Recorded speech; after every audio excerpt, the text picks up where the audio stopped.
teman-teman dan juri yang terhormat nih. Nazifa lagi bingung nih.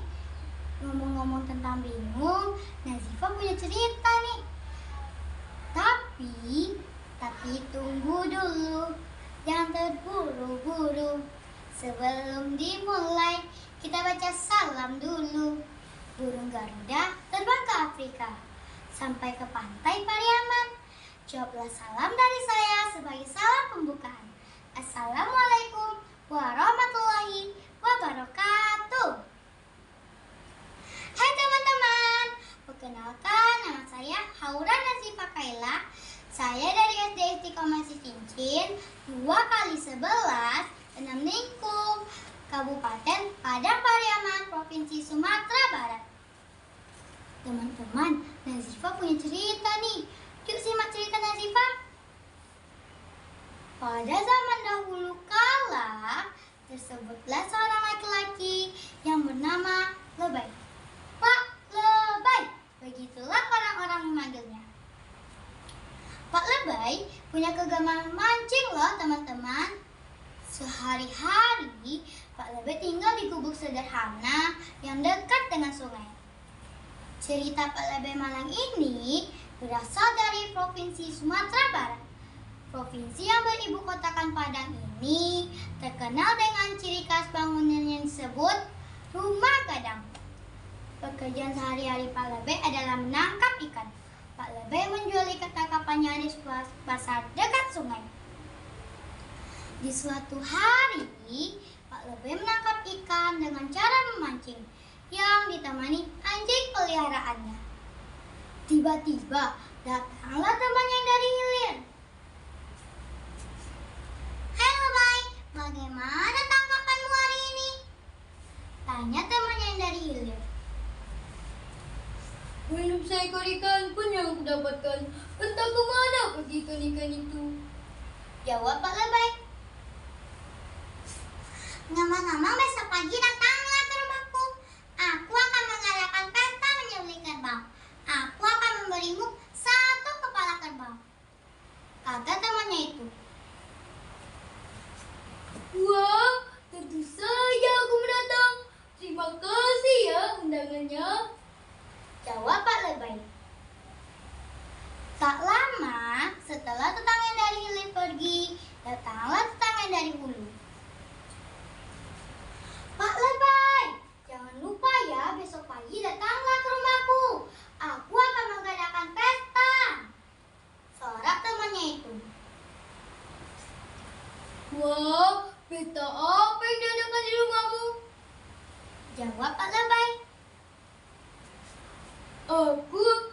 Aku akan mengadakan pesta menyembelih 2 ekor kerbau dan 2 kepala kerbau akan kuadakan khusus untukmu, kata temannya itu.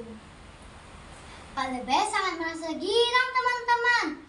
Teman-teman ingat tidak berapa undangan pesta yang Pak Lebay dapatkan? Ya, benar sekali. Pak Lebay mendapatkan 2 undangan pesta sekaligus. Oleh karena itu, ketika mendapatkan seekor ikan, dia pun segera pulang. Tidak perlu mencari ikan banyak-banyak untuk dijual, cukup seekor untuk dimakan hari itu. Keesokan paginya, Pak Lebay telah bersiap di atas sampannya. Tapi tiba-tiba dia bingung. Kalau aku ke hulu, aku mendapatkan 2 kepala kerbau. Tetapi masakannya tidak enak. Kalau aku ke hilir, aku mendapatkan 1 kepala kerbau. Tetapi masakannya sangat lezat, kata Pak Lebay. Untuk beberapa saat, Pak Lebay diam saja karena bingung untuk mengambil keputusan. Lebih baik aku kurus saja. Meskipun masakannya tidak enak, tetapi aku mendapatkan 2 kepala kerbau, kata Pak Lebay. Pak Lebay pun menendang sapanya ke arah hulu. Meskipun 1 kepala kerbau, tetapi masakan temanku yang di hilir sangat lezat. Lebih baik aku ke sana saja. Ujarnya lagi. Pak Lebay mendayung sapanya ke arah hilir. Tapi cuma satu kepala kerbau. Palingan 2 hari juga habis. Kalau 2 kepala kerbau, setidaknya aku tidak perlu mencarikan selama 4 hari. Kata Pak Lebay. Pak Lebay pun mendayung sapanya ke arah hulu. Tapi masakan temanku yang di hilir tidak ada bandingannya di kampung ini. Jarang-jarang aku bisa merasakan masakan yang lezat. Kata Pak Lebay. Wah, Pak Lebay berubah pikiran. Dia tidak mampu untuk mengambil keputusan. Dia hanya bolak-balik ke hulu, ke hilir, hingga matahari condong ke ufuk barat. Akhirnya Pak Lebay merasa lapar.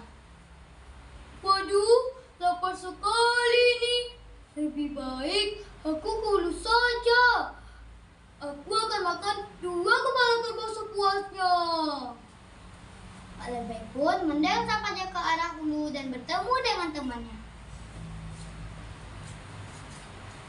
Hai Lebay, wah kamu kemana saja? Pesta sudah usai, semua makanan hampir dibagi-bagikan.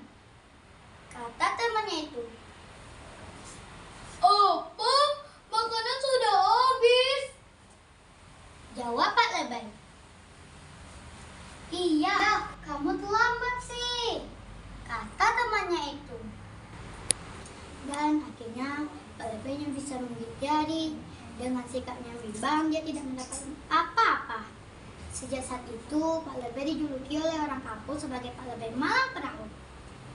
Terima kasih telah mendengarkan cerita Nazifa. Semoga bermanfaat bagi teman-teman sekalian. Pesan moral yang kita ambil dari cerita tadi adalah jangan pelin-pelan dan jangan terlalu lama dalam mengambil keputusan, karena kita bisa menyesali apa yang kita lakukan. Jangan ya Dek ya. Oh ya, teman-teman, sampai di sini dulu ya. Nazifa sudah mengambil keputusan. Oke, sampai di sini dulu ceritanya. Bye-bye. Sebelum diakhiri, Nazifa baca ini dulu ya. Billahi taufiq walhidayah. Wassalamualaikum warahmatullahi wabarakatuh.